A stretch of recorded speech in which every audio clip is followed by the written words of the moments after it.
Pagi, saya akan sampaikan kepada Anda mengapa orang gagal dan mengapa orang berhasil. Ada 3 hal. Yang pertama yaitu ilmu tapi tidak masuk ke dalam hati. Yang kedua, ilmu tapi tidak saling melengkapi. Yang ketiga, ilmu tapi tiada aksi. Baik, saya akan jelaskan dulu 7 ilmu teori dasar yang harus kamu ketahui. Yang pertama adalah hidup harus punya jiwa yang luas dan rasa syukur. Yang kedua, hidup harus punya rasa cinta, mengasihi, dan harus senantiasa memberi. Yang ketiga, hidup harus punya visi. Yang keempat, hidup harus punya pegangan yang tinggi. Yang kelima, hidup harus beraksi.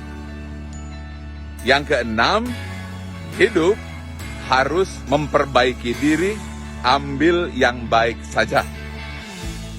Yang ketujuh, hidup harus mampu mendeteksi dan membuang sikap dan tindakan yang buruk. Nah, pertanyaannya adalah bagaimana supaya ini masuk ke hati? Jawabannya adalah repetisi atau pengulangan. Nah, pengulangannya seperti apa? Saya akan berikan kepada Anda 7 ayat yang harus dibaca berulang-ulang dan masukkan ke dalam hati agar bisa menjadi aksi. Yang pertama, ayatnya adalah setelah Bismillahirrahmanirrahim, Anda harus berjiwa luas. Yang disebut dengan hati yang lapang, penuh rasa syukur. Anda harus baca Alhamdulillahirabbil alamin. Yang kedua, hati penuh cinta, senantiasa memberi. Anda harus membaca Ar-Rahmanir-Rahim. Yang ketiga, visioner, bukan hanya dunia, sampai akhirat.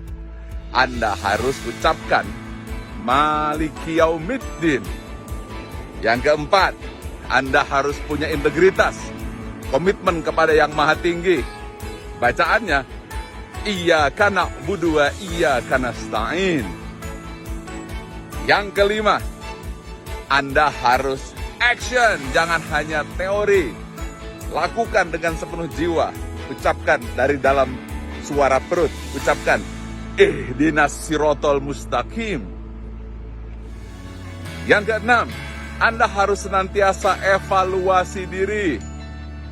Mana hal-hal yang baik, seperti Kaizen. Ambil yang baik, buang yang buruk. Yang baiknya, ucapkan Sirotol ladzina an'amta alaihim. Nah, yang terakhir, yang buruk-buruknya buang.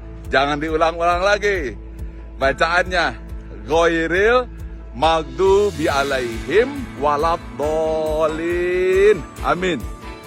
Baca berulang-ulang, khususnya dalam sholat. Tetapi supaya menjadi aksi, jangan hanya di mulut, jangan hanya lisan, tapi dengan gerak. Itulah mengapa Anda harus berdiri, ruku, dan sujud, serta gerakan dalam sholat. Artinya, kata-kata harus dikombinasikan dengan tindakan. Maka dengan ini, Anda paham mengapa gerak, kata, dan fokus yang diulang-ulang akan melahirkan kekuatan sejati. Salam sukses selalu, salam sehat, penuh semangat, sharing dan bagikan ke semua orang. Mudah-mudahan pahala untukmu. Semangat pagi!